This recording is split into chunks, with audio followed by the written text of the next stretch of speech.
Good afternoon, Year 2, and welcome to your art lesson. I'm going to share my screen and let's get started. So as always, we're going to start off with our 5-minute doodle. So pause the screen and have a go at drawing this cupcake using the different steps and then add in your cherries and sprinkles on the top. Off you go. Well done. And remember, you can take some pictures of those and attach them to your assignments, and then we can see them on Teams, or you can email them to us at year2@thepalmeracademy.com. Well done. Great effort if you had a go at that. Fantastic. So we are going to have a look today at working out our just check-in. So first question, what is a focal point? When it comes to art, what is a focal point? What do we mean by the focal point? Pause the screen and write it down. Okay, well done. The focal point is the place where your eyes are drawn to on the page, the place of focus, the place of focus on in the painting or the drawing on the page. Okay. What is shading is question 2. So pause the screen and write down what is shading.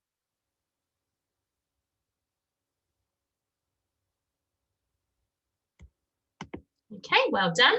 And your answer should be it's using block colour to darken a painting or drawing. It's using that really harsh, dark colour to really push down and really paint and to shade and to show an area of darkness on a painting or drawing. What do you get when you mix blue and yellow? So what colour do we get when we mix blue and yellow? Pause the screen and write it down.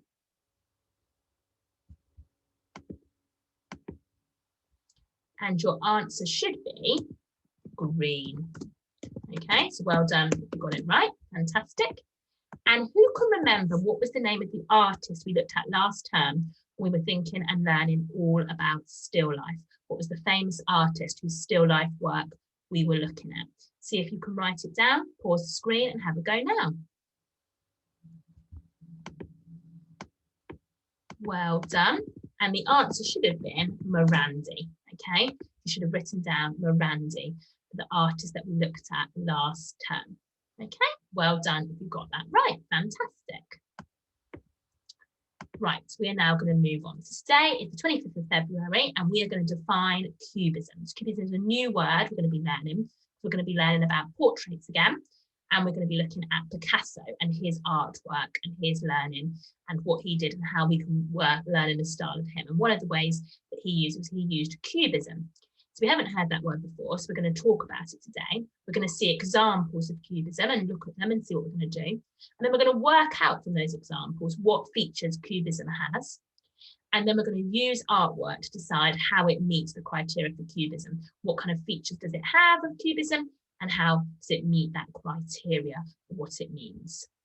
So our big question today is, what is cubism? So Pablo Picasso was born on the 25th of October, 1881 in Malaga, Spain. His full name was Pablo Diego José Francisco de Paulo Joan Nepomuceno Maria de los Remedios Cipriada de la Santísima Trinidad Ruiz y Picasso. I'm very sorry if I didn't pronounce all those words right, because he was named after people in his family and lots of special people. So we had lots and lots of names. It's a really long name. That'd be a really hard name to learn how to spell. We know him as Pablo Picasso. Okay. So Picasso's mum said his first word was pis, short for lapis. That's the Spanish word for pencil. So even from a really young age, you can see he was really interested in drawing and artwork. His first word was to do with the pencil and to do with wanting to draw and wanting to do art. He went to a special art school, and his father, José Ruiz Blasso, was also a painter who was very good at painting birds. In 1904, Picasso permanently settled in Paris, or Paris. Okay. So this is some examples of cubism. So have a little look at cubism, which is kind of one of the styles that Picasso did his artwork in. So can you have a little look at these pictures? What do you think about them? What's your opinion? What do you notice? What can you think about? What can you see? Pause the screen and have a go.